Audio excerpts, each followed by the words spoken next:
আমরা শিখব, বড় হব শান্তির ছায়াতে। 1800 শতকের কথা। ভারতবর্ষে তখন ব্রিটিশ শাসনের দোর্দণ্ড প্রতাপ। নীলকরদের অত্যাচার, জোরপূর্বক নায়েবদের খাজনা আদায়, হিন্দু জমিদারদের বৈষম্যমূলক আচরণ, সব মিলে ভারতবর্ষে সাধারণ জনগণের জীবন হয়ে ওঠে দুর্বিষহ। তারা আল্লাহর দরবারে ফরিয়াদ করতে থাকে এই অবস্থা থেকে মুক্তির জন্য, সুযোগ খুঁজতে থাকে রুখে দাঁড়াবার।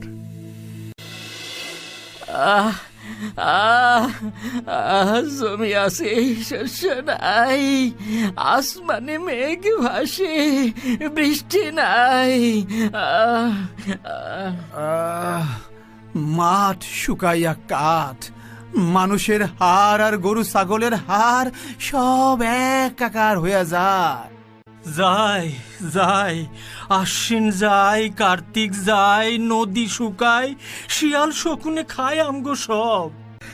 এক খণ্ড জমিন আছিল, ধান জন্মাইবার বড় স্বাদ, খিদার চিৎকার শুনতে কার মন চায় কন?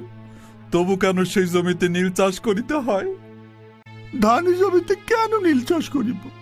এই জমিন আল্লাহ, এইখানে ফসল ফলাইব, পেট ভরে খাইব, বাঁচিব, আল্লাহরে ডাকিব, বউ পোলাপানের মুখে হাসি ফুটাবো। তাইলে তাইলে আয় আয় দেখি একবার, আল্লাহর নামে মাঠে নামি আয়। যে দিবে বাধা তার বিরুদ্ধেই নেমে যাব। কে আছে, কে আছো রাজি এই শর্তে? হইলাম না হয় রাজি। যদি মরে যাই তাহলে পরিবার, 2 খানা সওয়াল, পার হয় নাই 7 বছর, কে করিবে রক্ষা, কে দেবে আদর? রাজি যদি হইব তাহলে জানিব এই আমার ন্যায্য অধিকার। জালেম কাফেরের বিরুদ্ধে জিহাদ করার বড় সাজ জাগিয়াছে রক্তে আমার। মরতেই যদি হয় সকলে এক লগে মরব, যতক্ষণ বাঁচিয়ে আছি ততক্ষণ লড়ব। মরতেই যদি হয় মাতৃভূমির তরে, বউ বাচ্চা রইবে সব আল্লাহর পরে। নীলকর আর জমিদারদের অত্যাচার শুধু মুসলমানদের মধ্যে সীমাবদ্ধ থাকেনি, সাধারণ নিম্ন বর্ণের হিন্দুরাও রেহাই পায়নি তা থেকে। এই অবস্থার মধ্যে 1782 সালে 27 জানুয়ারি ভারতের 24 পরগনা জেলার বসিরহাট সাব ডিভিশনে হায়দারপুর গ্রামে সৈয়দ মীর হাসান আলী এবং আবিদা রুকাইয়া খাতুনের ঘরে জন্ম নেন ইতিহাসের বাক পরিবর্তনকারী ক্ষণজন্মা এক পুরুষ সৈয়দ মীর নিসার আলী। স্থানীয় মাদ্রাসাতেই তার শিক্ষা জীবন শুরু হয়। কেমন দেখলেন ডাক্তার সাহেব, আমার ছেলে সুস্থ হবে তো? ইনশাআল্লাহ। এই নিন, এই ওষুধটা দিনে 2 বেলা খাওয়াবেন, সকালে খালি পেটে একবার, রাতে ঘুমাবার সময় একবার। জি জি অবশ্যই।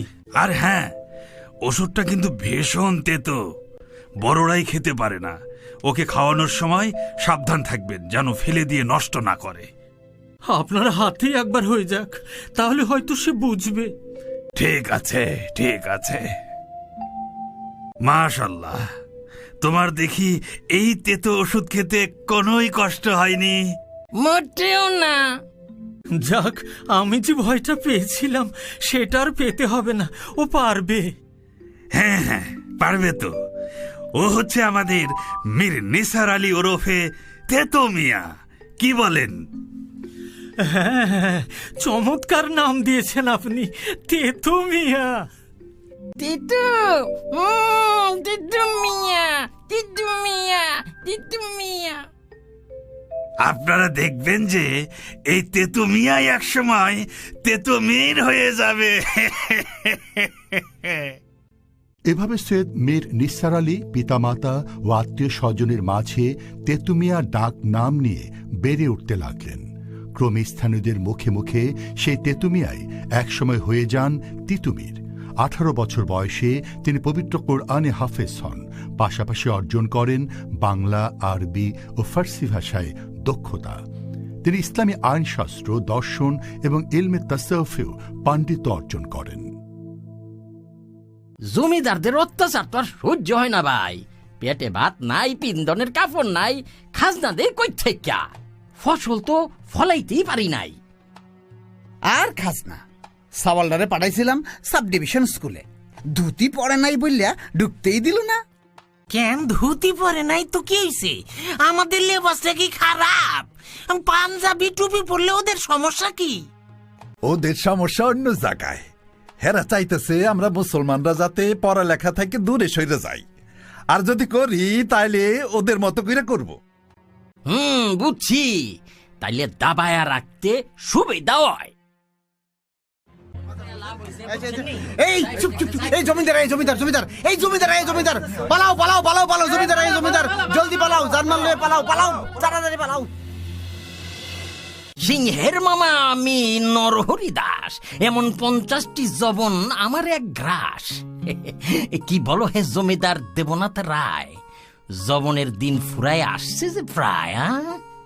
তা যা বলেছেন কৃষ্ণদেব রায়, কিন্তু এই অধম কোথায় যেন বিদ্রোহের গন্ধ পায়। হ্যাঁ, কেন কেন কেন বিদ্রোহের গন্ধ পান কেন? শুধু শুধু খেয়াল রাখুন এই জবন গোষ্ঠীর পার না পায় যেন। তাদের এখন চারিদিকে হাহাকার। বোতামখানি আরেকটু আটসাট করলে ব্যাস কম্ম কাবার। তা সেজন্য কি পরিকল্পনা আছে আপনার? বলছি বলছি, তার আগে বলুন আপনি আছেন তো আমার শোনে? একই জিজ্ঞাসা তো আমিও পুষছি মনে মনে। খুশির খবর, শুধু আমি কেন, সঙ্গে যে আছে আরো বহুজনে। তাই নাকি? তা তা তা বলুন দেখি শুনি। কর্ণকুহরে কিঞ্চিতে শ্রবণ সুখ অনুভব করি। ছাত্রজীবনেই তিতুমী নিজেকে একজন ভালো কুস্তিগীর ও ব্যায়ামবীর হিসেবে তৈরি করেন, পাশাপাশি তীর নিক্ষেপ ও লাঠি চালনায় দক্ষতা অর্জন করেন। 1822 সালে তিনি হজ করতে মক্কা যান। সেখানে গিয়ে উপমহাদেশের ইসলামী পুনর্জাগরণ নেতা সৈয়দ আহমেদ বেলভির সান্নিধ্যে আসেন। তার চিন্তাধারায় গভীরভাবে প্রভাবিত হন। 1827 সালে হজ থেকে ফিরে তিনি 24 পরগনা ও নদিয়া জেলায় মুসলমানদের কাছে সঠিক ইসলামের দাওয়াত পৌঁছে দিতে শুরু করেন। তাদেরকে সকল প্রকার শিরিক ও বিদআত থেকে বেরিয়ে আসার আহ্বান জানাতে থাকেন। পাশাপাশি কৃষক ও সাধারণ প্রজাদেরকে লড়াইয়ের জন্য প্রস্তুত করতে থাকেন। আচ্ছা আমিনুল্লাহ ভাই, এই লাঠি প্রশিক্ষণ আমরা নিতেছি কেন? বুঝেন না, নিজেদের বউ পোলা পান্ডে রক্ষা করতে পারি যেন। তা বুঝলাম, কিন্তু এর দায়িত্বভার কে লইবে? এত যুবক, এত কৃষক আইসা জড়ো হইছে। তিনি আছেন চাঁদপুর বসিরহাটে, জবরদস্ত আলেম, মক্কা ফেরত। তা তিনি কি চাঁদপুর ছেড়ে এখানে আসবেন? অবশ্যই আসবেন, আমাদের সঙ্গে মিশবেন, কথা কইবেন, আমাদের বাহিনীর নেতা হইবেন। তা উনার নামটা জানো কি? সৈয়দ মীর নিসার আলী। ও, এসেছিল আমার কাছারিতে, খেল দেখাইছি বটে। কার কথা বলছেন কৃষ্ণবাবু? ওই যে আমন, বাপের নাম কামন, তিতুর সেলা, এসেছিল তার পত্র নিয়া। বিয়াদব, বড়ই বিয়াদব। তাই নাকি? বলে তার নাম আমিনুল্লাহ, আমন নয়। বাপের নাম কামাল উদ্দিন, কামান নয়। কি সাংঘাতিক, অন্তরে নাই ডর ভয়। তামশাই, বেটাকে কি করলেন, ধরলেন তো? একেবারে খাটিয়ায় তুলে দিয়েছি। তা পত্রে কি লেখা ছিল? ওই পুরোনো পেঁচাল। আজান দেওয়া, নামাজ পড়া, দাড়ি রাখা তাদের ধর্মীয় কাজ। এইখানে বাধা দিলে মাথায় নাকি পরে বাজ। বেটাদের বড় বাড় বাড়ছে। তিতু আসার পর দ্বিগুণ উৎসাহে শুরু করেছে। আমরা মোল্লাহাটির নীলকুঠির ম্যানেজার মিস্টার ডেভিসকে তার বিরুদ্ধে খেপিয়ে তুলব। তাকে বলবো তিতুর লোকেরা নিজেদেরকে মহারানী ভিক্টোরিয়ার প্রজা বলে স্বীকার করে না। বাহ বাহ, জয় জয়, জমিদার কৃষ্ণদেবের জয়। চুপ চুপ চুপ চুপ চুপ, জয়ধ্বনি এখন নয়, জয়ধ্বনি দেবে পরে। আগে কার্যখানি লই তো সেরে। আসসালামু আলাইকুম। কেমন লাগছে শরীরটা এখন? ওয়ালাইকুম আসসালাম। আলহামদুলিল্লাহ, উন্নতির দিকেই।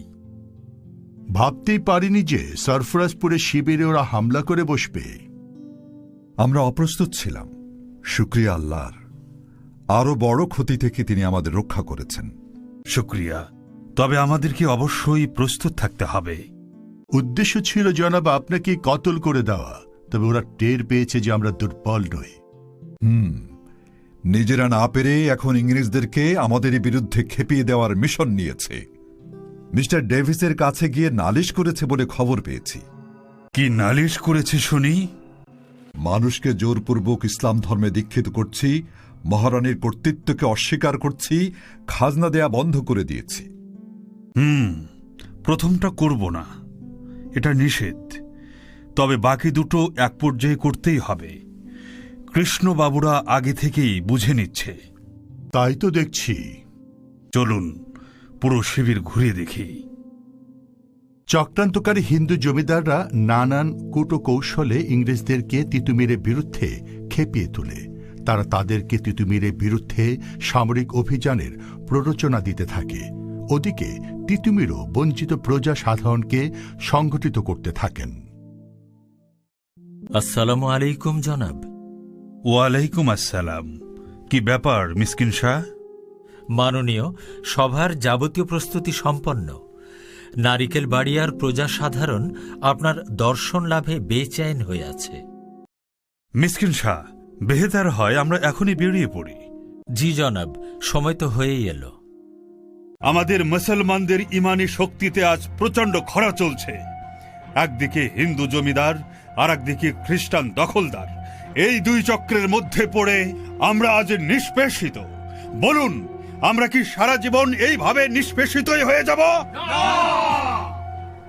এখানে আমরা সবাই মুসলমান, কিন্তু মুসলমানদের ঘরে জন্ম নিলেই, মুসলমানের বেশভূষা ধরলেই আর মুসলমান নাম রাখলেই কেউ মুসলমান হয়ে যায় না।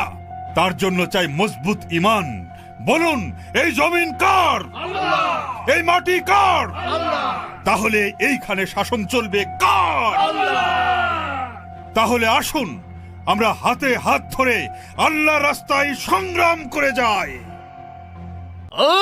টিটু টিটু টিটু, এই নামটি আমাকে হার শোনাবেন না।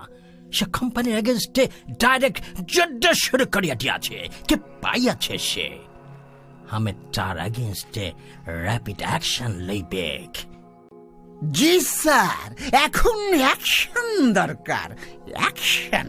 কি সংবাদ মিসকিন শাহ? সংবাদ শুভ নয় মাননীয়। কি রকম অশুভ?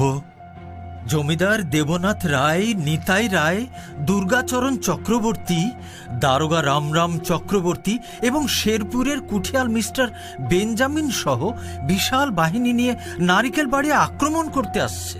কোন পথে আসছে? 12 ঘড়িয়া হয়ে। রমজান আলী, আপনি সবাইকে প্রস্তুত থাকতে বলেন। মাসুম খাঁ, আপনি তীরন্দাজ বাহিনী নিয়ে সম্মুখ ভাগে থাকবেন। মিসকিন শাহ, আপনি আমার সঙ্গে থাকবেন। জনাবের কৌশল কি? আমরা নারকেল বাড়িয়া অতিক্রম করে 12 ঘড়িয়াতে ওদেরকে ঠেকিয়ে দেব ইনশাআল্লাহ। Sir, we lost 2 of our brave officers, Mr. Davies and Mr. Benjamin. Krishnadeva রায়, দেবনাথ রায়, দুজন মহৎপ্রাণ জমিদারকে আমরা হারিয়েছি।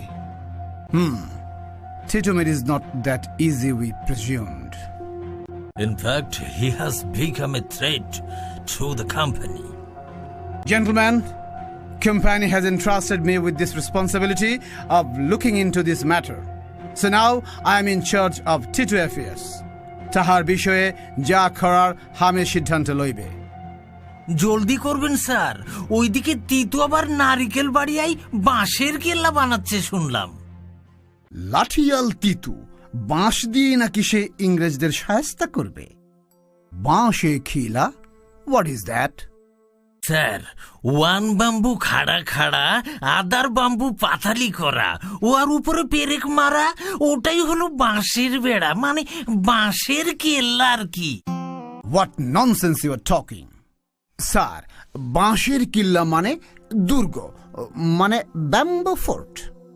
ও, bamboo fort, now I got it. What an idea! He is innovative. দেখি এটা দিয়ে সে কি করে। We shall march. His Excellency Lord Bentinck ordered me to deal this matter with iron hand. Tarapada রায় যে, কি সংবাদ এনেছ? দুঃসংবাদ জনাব, গভর্নর জেনারেল লর্ড বেন্টিং আমাদের আন্দোলনকে অত্যন্ত গুরুত্বের সাথে নিয়েছেন। তিনি কর্নেল স্টুয়ার্টের অধীনে একটি সেনাবাহিনী প্রেরণ করেছেন কেল্লা অভিযানের জন্য। জিহাদের ক্ষণ ঘনিয়ে আসলে সেটা মুজাহিদের জন্য দুঃসংবাদ নয়। আমরা প্রস্তুত। আর কি তথ্য আছে তোমার কাছে? বাহিনীতে রয়েছে 100 অশ্বারোহী সৈন্য ও 300 দেশি সিপাহী, সাথে অনেক সশস্ত্র কুলি, সঙ্গে 2টি কামান। তারা রাত থেকে পুরো গ্রাম ঘেরাও করে আছে, বেলা বাড়লে কেল্লার দিকে এগিয়ে আসবে। ঠিক আছে, তুমি যাও তারাপদ, নতুন সংবাদ পেলেই জানাবে। মাসুম খাঁ, আপনি মিসকিন শাহকে নিয়ে কিল্লার ভেতরে সবাইকে প্রস্তুত করুন। দিনটি ছিল 1831 সালের 14 নভেম্বর। ইংরেজ আর জমিদারদের সম্মিলিত বাহিনীর বিরুদ্ধে তিতুমির আর মাসুম খাঁ নেতৃত্বে মুজাহিদরা বাঁশের লাঠি আর দেশীয় অস্ত্র দিয়েই বীরত্বের সাথে লড়াই করে। ভারী অস্ত্রের চতুর্মুখী আক্রমণে ধ্বংস হয়ে যায় মুজাহিদদের প্রতিরোধ মিনার বাঁশের কিল্লা। অনেক মুজাহিদ সহ শহীদ হন তিতুমির। 350 জন যোদ্ধাসহ বন্দী হন তিতুমিরের ভাতিজা ও সেনাধ্যক্ষ গোলাম মাসুম। এর মধ্যে গোলাম মাসুমকে দেয়া হয় মৃত্যুদণ্ড আর বাকিদেরকে বিভিন্ন মেয়াদে কারাদণ্ড। তিতুমির শহীদ হওয়ার মাধ্যমেই তার আন্দোলন শেষ হয়ে যায়নি। নারিকেল বাড়িয়া থেকে সেটা চলে যায় ফরিদপুরে হাজী শরীয়তুল্লাহর কাছে। এভাবে উপমহাদেশে সর্বত্র ছড়িয়ে পড়ে স্বাধীনতার স্পৃহা।